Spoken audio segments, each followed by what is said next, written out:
¿Ya? Vamos a iniciar el tema para hablar en realidad de temas cruciales sobre hemostasia y sobre trastornos hemodinámicos. Son dos trastornos hemodinámicos que tenemos que aprender. Y sobre hemostasia tenemos que aprender hoy día. ¿Dónde está? ¿Dónde entra?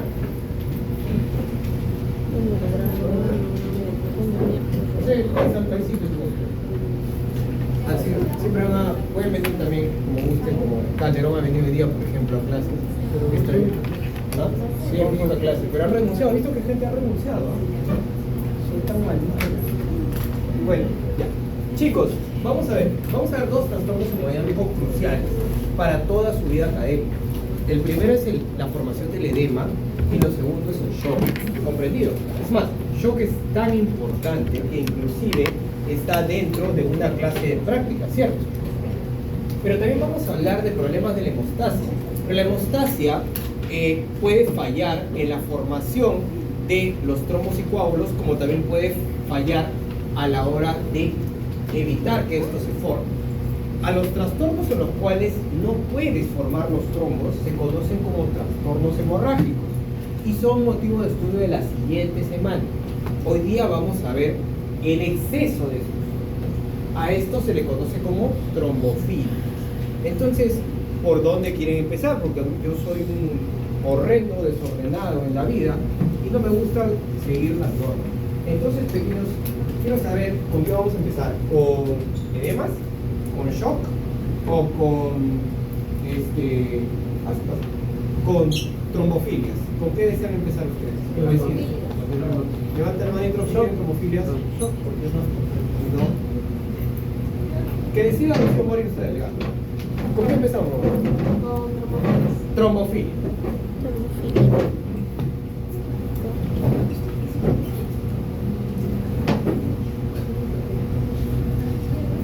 Muy bien, chicos. Vamos a hablar de trombofilia. Para esto tú tienes que saber que la hemostasia tiene fases, ¿no? La hemostasia primaria, la secundaria.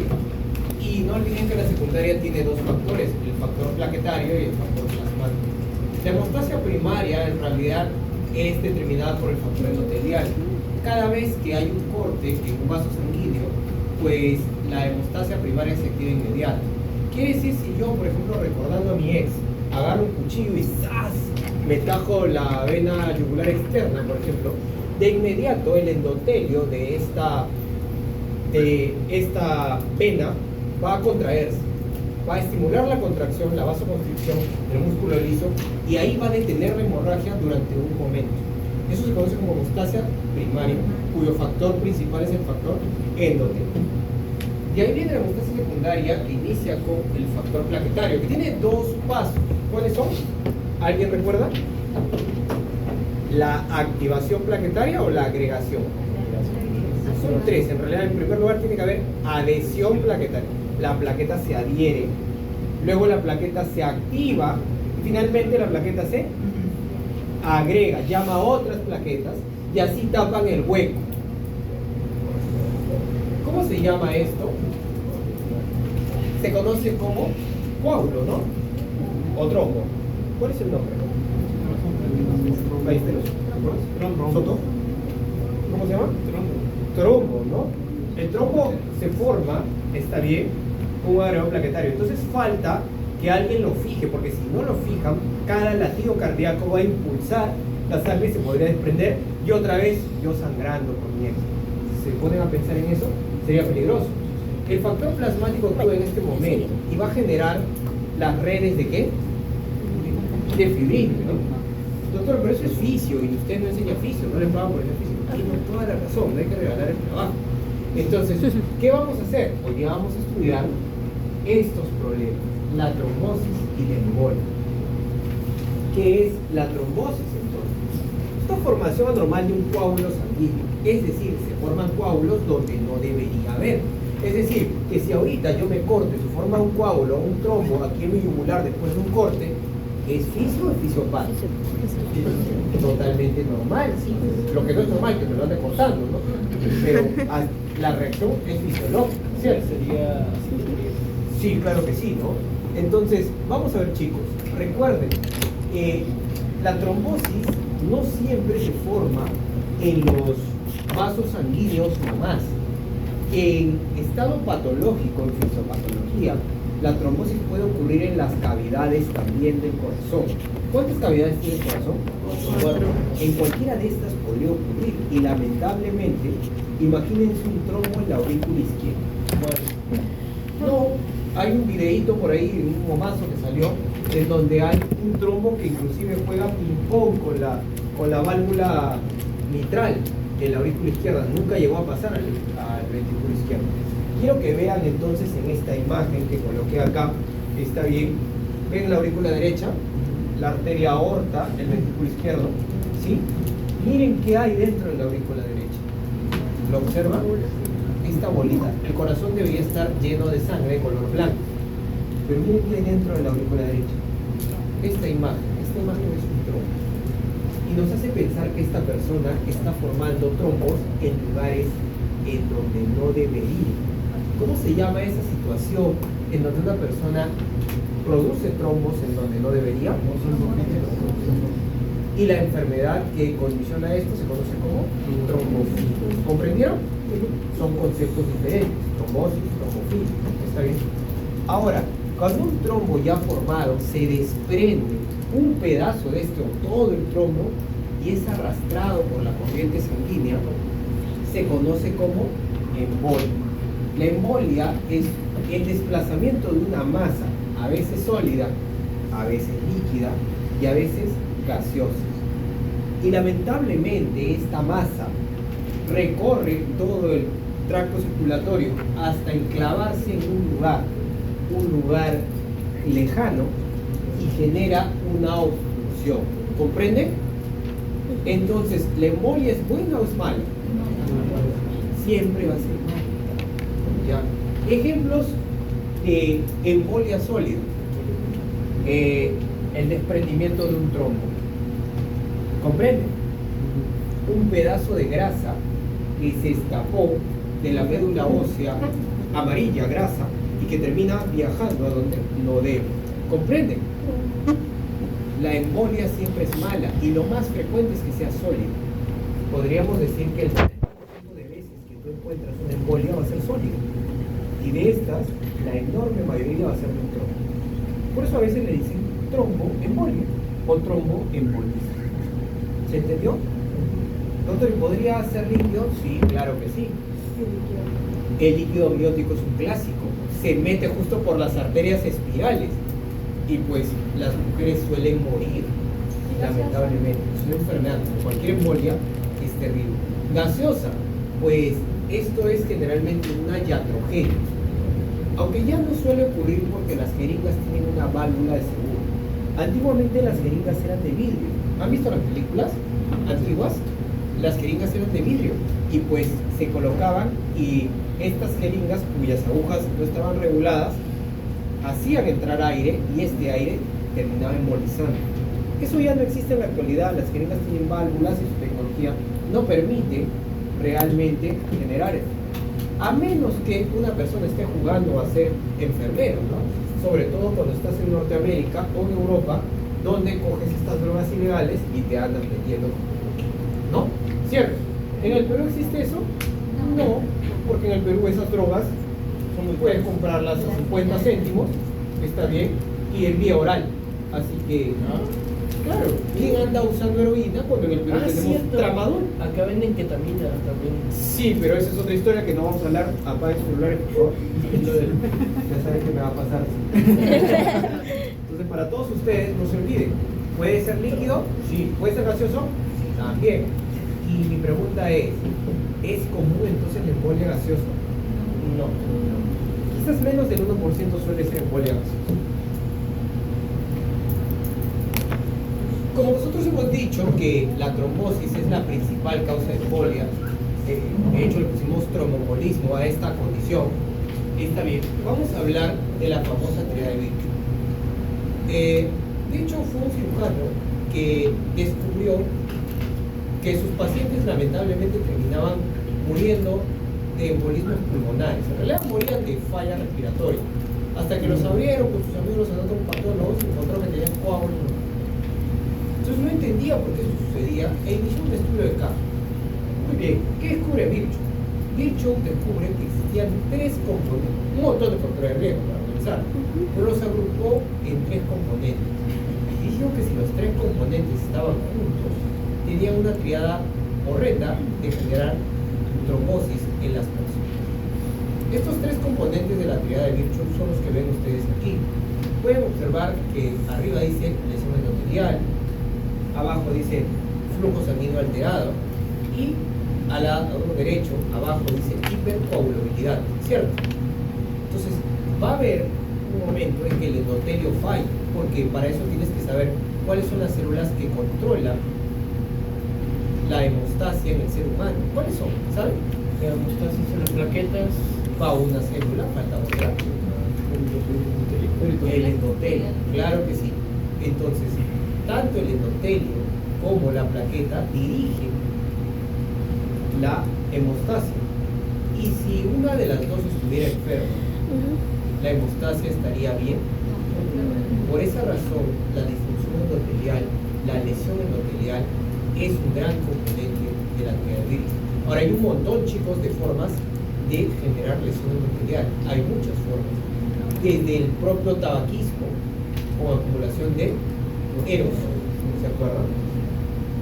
Hasta la destrucción directa con quimioterápicos o con bisturí. Tú puedes estar operando, por ejemplo, y generando lamentablemente cortes en los vasos sanguíneos y generando difusión endotelial.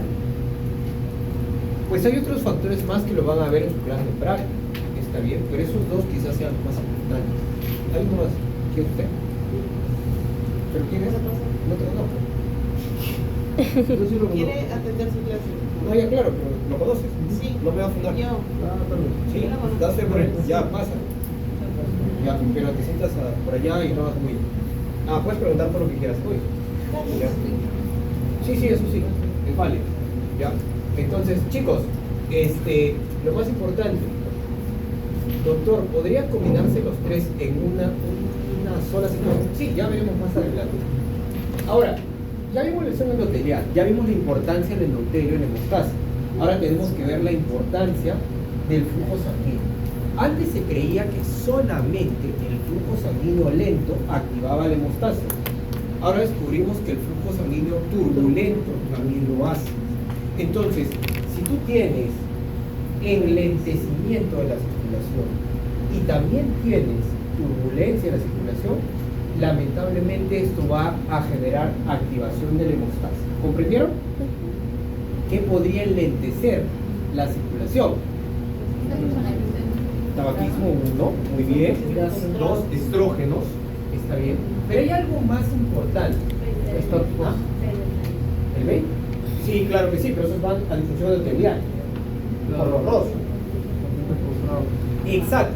Quiero que entiendan algo. Para que haya circulación existen dos bombas en el ser humano. ¿Cuáles son las bombas? A ver, la primera bomba que hace circular todo, ¿cuál es? El corazón.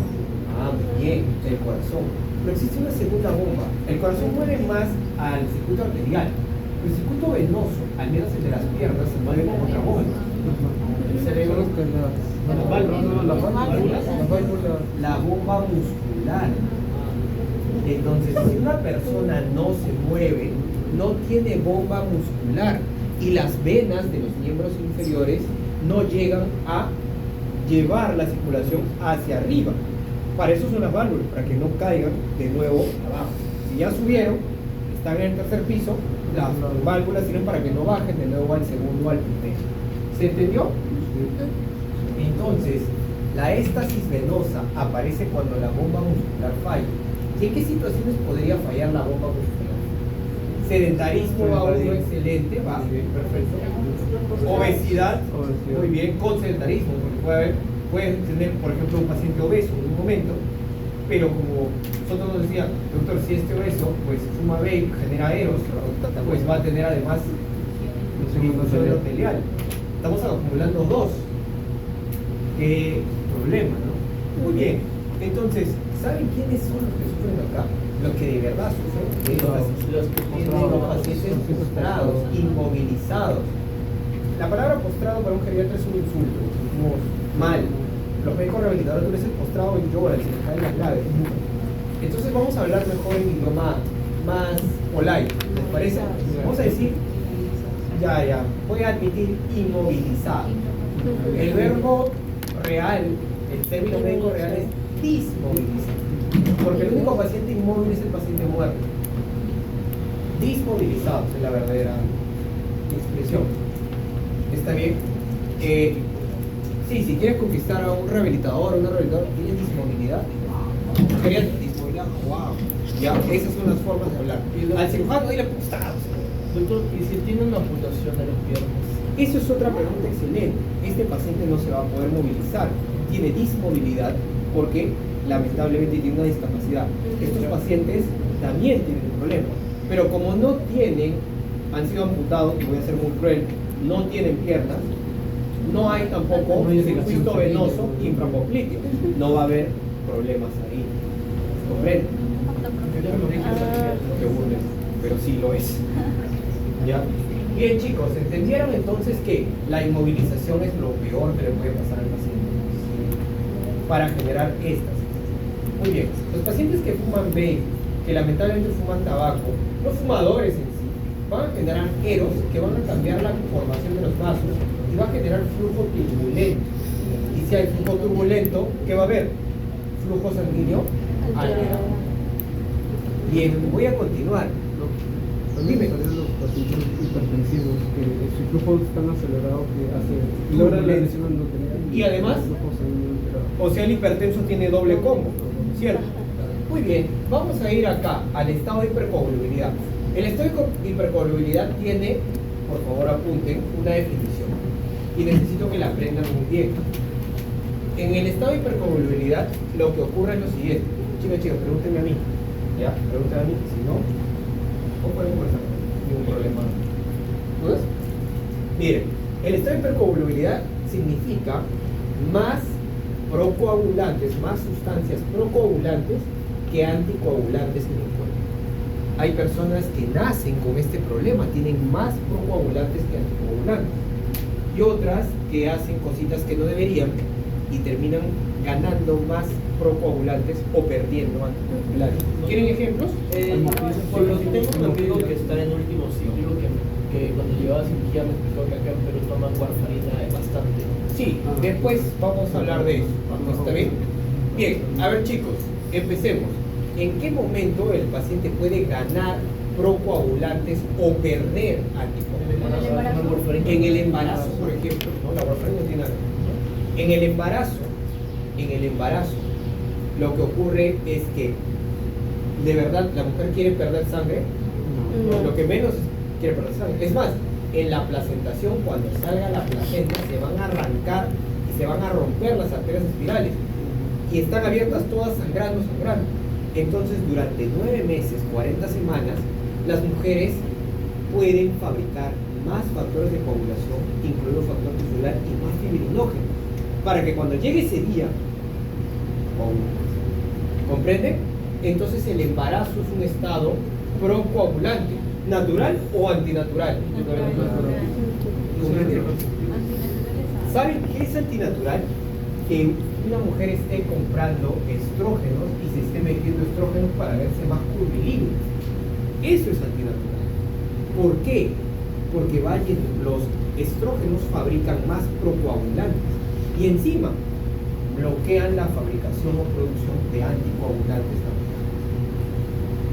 Ahorita ustedes nos prenden eso, algún día tendrán 60 y estarán pidiendo estrógenos. Los anticonceptivos en la actualidad ya no son a base de estrógenos, tiene muchos problemas. Por favor, no me digas eso que es horrible. Sí, exacto. Buena acotación. Flor Ballesteros nos dice que existe un chip anti-envejecimiento hecho a base de testosterona y de estrógeno. Qué bendición para las personas, ¿no? Sobre todo para los hematólogos, ¿cierto? Claro que sí, van a ganar platita. ¿Por qué? Porque nos vamos a llenar de trombosis. Bueno, los varones no tanto. Las mujeres. Eso ya es otra historia, estamos hablando de la semana pasada.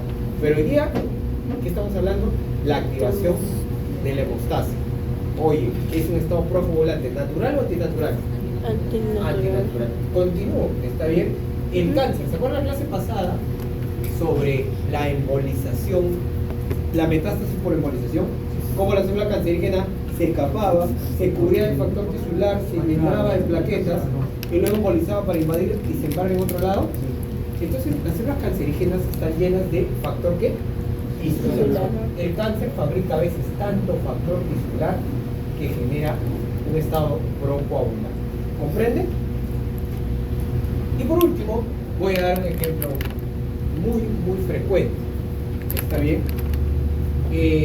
Existe un estado en el cual nosotros no nos nutrimos adecuadamente. Hay dos vitaminas que son cruciales para la fabricación de anticoagulantes naturales. También sintetizan procoagulantes, pero sintetizan anticoagulantes. La vitamina K es la más importante.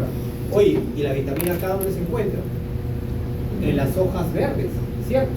Es más, a tal punto que se le prohíbe a los pacientes que usan warfarina usar esto. Pero la gente come ensaladas de hoja verde, ¿de verdad? Muy poco, de verdad que muy poco en la actualidad, sobre todo el estudiante de medicina. A ver, tú ahí dile a la señora de acá, de coffee, ¿cómo se llama? Coffee, ¿ah? Es esa cosa que te venden acá. Por favor, dame una hamburguesa, póngale lechuga. ¿Te ponen lechuga? No, te ponen 2 hojitas de col, encima pálidas, de papel. Papiro te ponen. Las hojas que sobran estas del que tiro cargas haciendo de los exámenes. ¿Cierto? El pastel de acelga. Esa es una muy buena forma de rompiendo mitos con nuestro cabello. Hoy en rompiendo mitos con nuestro cabello vamos a hablar de el pastel de acelga contiene vitamina K para poder yo tener buena anticoagulación y coagulación. No, porque recuerden que deben comerse no cocidas. El pastel de cerca. ¿Ya? ¿Comprendieron? Entonces es un gran problema, eso es saludable, el pastel de acelga es terrible. Ahora, doctor, usted dijo de que las personas podrían nacer ya con un estado procoagulante. A eso se le conoce como trombofilias, apúntenlo, genéticas, o también llamadas congénitas, o también llamadas primarias. Entonces las trombofilias primarias, congénitas o genéticas son un montón, de verdad. Pero de todas, la más famosa es la mutación del factor 5 de Leiden. De hecho, el factor 5 se resiste en esta enfermedad a ser destruido por la proteína C, un tipo de anticoagulante natural. Entonces, estas personas que nacieron con este factor 5 nunca dejan de coagular, sigue su cascada activa. Ese es un gran problema. Cuando hay una mutación en el factor 5. Por eso se le conoce como factor 5 mutado de Leiden, pero la gente ahora le dice factor 5 de Leiden. ¿Dónde ocurrió? Pues fue descubierto en una ciudad de Países Bajos llamada Leiden. Casi todos sus habitantes tenían este problema. Ahora no me estén fundando, apaguen sus cámaras, todo, porque voy a decir un comentario. ¿Está ahí? Para no sea, por favor. Dígame. ¿Ah? No, el problema, ¿sabes cuál es? Sí, primero que todos son primos ahí. Eso no debieron haber hecho en la Edad Media, pero lo hicieron. Había mucha consanguinidad. El segundo problema más grande es que esto es una enfermedad de raza caucásica. ¿Cierto? ¿Qué hace la gente de mi barrio, de verdad, creyendo que tiene factor 5 de Leiden? O sea, son obesos fumadores, tienen trombosis de miembros inferiores y me dicen todavía, he leído en Google, así, color pues humildad, ¿no? Y me dicen, doctor, he leído en Google que yo tengo factor 5 de Leiden. Y yo, oye, o sea, tiene factor 5, ¿no? Definitivamente, pero la mutación de Leiden es un poquito difícil, está un poquito lejos, ¿no? Es una enfermedad de raza caucásica. Ya, ahora sí pueden ver su cámara. ¿Cómo está? Lo siento, vamos a preguntar tu vez para que sea. Edita, por favor. No, el doctor Marcos ha pedido que mis clases sean grabadas y que sean enviadas a él para que él mismo las edite. Ya. Entonces, ¿comprendieron bien lo del factor 5 de Leiden? ¿Es común? Sí. ¿Acá en el Perú? No. En ciertas poblaciones caucásicas, como en el norte del Perú, la Sierra Norte del Perú tiene mucha población caucásica, hay mucha esclerosis múltiple, enfermedad celíaca, hay un montón de factor 5 Leiden por ahí, pero en el resto, al menos en mi barrio, no había, pues, ¿no? ¿Está bien? Entonces, chicos, para todos ustedes, el estado de hipercoagulabilidad, también llamado trombofilia, suele ser más frecuente adquirida que la genética. Hay mucho más pacientes con cáncer gestando que factores 5 de Leiden mutantes, ¿sí o no? ¿Sí? Hay mucho más desnutridos que factor 5 de Leiden mutantes. Entonces, siempre que ustedes se enfrenten a un paciente en donde estén las tres fases de la triada de Virchow, 100% van a tener seguridad que ese paciente tiene trombosis. Pero por favor, piensen que en el estado de procoagulante es más común el adquirido que el genético. ¿Ya? ¿Dudas hasta ahí?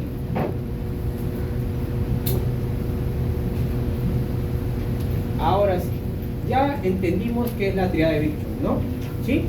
Ahora vamos a hablar de la patogenia de las trombosis venosas. Muy bien. Para que haya trombosis venosa, sobre todo en los miembros inferiores, tiene que haber dos estímulos. La predisposición genética es un estado de hipercoagulabilidad primario. Por ejemplo, ¿cuál dije? El más común. El factor 5 de Leiden mutado. Agreguen el mutado para este. Ya conocían hematólogo, digo el Leiden. ¿Hay otros? Sí, claro que sí. Déficit de antitrombina, déficit de proteína C. Imagínate que nazca sin proteína C. Imagínate que nazca sin proteína S. Imagínate que nazcas lamentablemente sin antitrombina. Qué terrible. Muy bien. Además, puede llegar también un estímulo adquirido, ¿no? Un estado de hipercoagulabilidad secundario o adquirido en la vida adulta. Denme un ejemplo, a ver qué le dicen. ¿Fumadores? Alguien con hipertensión. Embarazo. ¿Otros?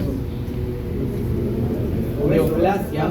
Mala poca Estrógeno. Ingesta de estrógenos exógenos, ¿no? Exógenos. bajo vitamina K. Bajo deficiencia de vitamina K. Deficiencia de vitamina. Muy bien. Hipertensión. Hipertensión ya sería disfunción endotelial, ¿no? Quiero que entiendan que formar trombos en las venas es diferente a formar trombos en las arterias, ¿ya? En las arterias los trombos son formados por complicaciones de la aterosclerosis. Para eso la semana 9 te voy a enseñar qué es aterosclerosis. Un pequeño resumen. Un pequeño resumen, la aterosclerosis es una enfermedad de arterias grandes, en las cuales se acumula gran cantidad de colesterol malo en las arterias. Después de la semana 9 no vas a volver a decir colesterol malo, vas a hablar mejor el castellano médico, pero ahorita le vamos a decir así. Lo que ya han sido mis alumnos saben que ese colesterol tiene un nombre, ¿cómo se llama? LDL colesterol. Muy bien. Ya. Cuando se complica la aterosclerosis, ya les enseñaré cómo se complica, se forman los trombos arteriales, ¿comprenden? Pero los trombos venosos no se forman por eso. Los trombos venosos se forman por estados de hipercoagulabilidad. Y es importante que aprendas esta diapositiva para que luego no cometas, evita, la burrada de estar dándole ácido acetil salicílico a las trombosis venosas. Porque las trombosis venosas, el problema no es un ateroma, el problema es un estado de hipercoagulabilidad. Aquí usamos anticoagulantes, ¿entienden? Acá usamos antitrombóticos, es diferente la situación. ¿Entendieron? Gracias. Venosa es generalmente formación a partir de estados de hipercoagulabilidad, o sea, coágulo. Por lo tanto, el tratamiento va a ser ¿anti-qué? Coagulante. ¿Qué dice acá? Coágulo. ¿Qué le va a hacer a las venosas? Anticoagulantes, como warfarina. Y a las arteriales, el problema son trombos antitrombóticos. Un tipo de antitrombóticos. Pero ahí está la gente dándole, ¿no? Y ahí les tomamos fotos, les hacemos memes. Muy bien. Vamos a hablar de las complicaciones clínicas de una persona que lamentablemente tiene trombosis venosa. ¿Qué ocurre en las personas con trombosis venosa? ¿Está bien? En primer lugar hay que ver qué va a pasar con el trombo. Lo normal es que se forme el trombo y que luego este sea destruido. ¿Cómo se llama la destrucción de un trombo? Fibrinolisis. ¿Está bien? Sí, doctor, pero como que nosotros no nos va a enseñar esto. Obviamente no, porque esto no es físico. Debería saberlo, ¿no? Y ya les sugiero que repase. Pero ¿qué puede pasar con el trombo en fisiopatía? Tienes estos destinos: la embolia, la propagación, es decir, que se formen más trombos en otros lugares y que lamentablemente estos trombos se fusionen entre sí, organizándose en un megatrombo. Claro, sí, puede ser como más ahora, pues. Gracias. ¿Está bien? Entonces, chicos, ¿entendieron? ¿Sí? Sí. El 99% de las embolias son sólidas. ¿Y vienen de quién? De los trombos. Por eso, ¿cómo se le dice? Tromboembolia. No olvidemos que una vez que las venas se obstruyen, van a paralizar la circulación y va a ocurrir un edema, del cual vamos a hablar dentro de unos 15 minutos. ¿Está bien? Ahorita no. En cambio, en las arterias es diferente. El destino de los trombos arteriales es totalmente diferente. ¿Saben a dónde embolizan estos? Estos suelen embolizar a órganos distantes y van a obstruir el flujo arterial. El problema es que el flujo arterial lleva siempre oxígeno y nutrientes. Por lo tanto, los órganos se quedan sin oxígeno y nutrientes. Eso se llama gangrena por necrosis isquémica. ¿Comprendieron? Entonces, la trombosis arterial siempre termina ¿en qué? En isquemia. Mientras que la venosa tiene estos destinos. ¿Cuál es el más frecuente? Por lo tanto, ¿cuál crees que te van a tomar en tu examen? Las tromboembolias, definitivamente. Aquí vamos a ver un ejemplo más chévere. ¿Se puede ver mi puntero? ¿Sí? Muy bien. Miren este ejemplo de embolia venosa. Esta es una arteria pulmonar. ¿Está bien? Y acá en la arteria pulmonar hay esto, que no permite que se pinte hasta abajo. ¿Qué es esto que está por acá? Esto es un trombo. Un trombo que ha venido de otro lado, ¿no? Ha venido por el ventrículo derecho. Y eso se conoce como tromboembolismo. En cambio, en la embolia arterial es diferente. Un coágulo, miren ustedes, está por acá, acá está, ¿lo ven? ¿Ven el coágulo? Viaja por la circulación desde la carótida, sigue por la arteria cerebral media y termina enclavándose en una zona. Imagínense que se enclave aquí. Ya no va a irrigar a toda esta zona del cerebro y el cerebro muere por isquemia. Eso se llama enfermedad cerebrovascular. Cardioembólica, le dicen, ya se los enseñé la semana anterior. ¿Comprendido? ¿Dudas hasta ahí? Es lo mismo de decir un ACV. No, por favor, no hables así. Mi clase es SB. Gracias. ACV es porque somos un accidente. ¿Ya? ACV es un término anterior al 2013. Y eso es lo que me dijo. Entonces, arrufea SB, enfermedad cerebrovascular. Muy bien, chicos. Quiero que comprendan esto sobre los estados de hipercoagulabilidad. ¿Está bien? No se olviden que existe trombocitosis primaria, en la cual lamentablemente hay un montón de trombocitos, hay muchas plaquetas, y eso ocurre cuando tienes mucha tromboconjuntina, por ejemplo. ¿Está bien? O trombocitosis secundaria, por ejemplo en el cáncer, en que se fabrican más plaquetas de lo que normalmente se necesita. Estos estados de hipercoagulabilidad se conocen como los estados de hipercoagulabilidad plaquetaria, es decir, hay demasiadas plaquetas. Demasiadas plaquetas. Lo otro es que lamentablemente hayan muchos factores de coagulación, y estos ya se los he enseñado. ¿Cuáles son los estados de hipercoagulabilidad primarias, genéticas o congénitas? ¿Lo ven? Mutados. Y los adquiridos son los frecuentes. Aquí están todos. Reposo prolongado es un ejemplo que quiero que quede claro ahorita, y para terminar esta parte, me falta una diapositiva. Chicos, ustedes han escuchado después de una cirugía que dice la gente: no te muevas, por favor. Reposo absoluto, ¿me has escuchado o no? ¿Qué dice la vecina? ¿Qué viene y le dice? Operan a tu papá, a tu mamá, a tu tío. ¿Y la vecina qué le dijo? Que descanse, no te muevas, por favor, quédate así quietito. ¿Qué debes hacer? Moverte, porque la cirugía produce inmovilización por un tiempo y daño endotelial, 2 de 3.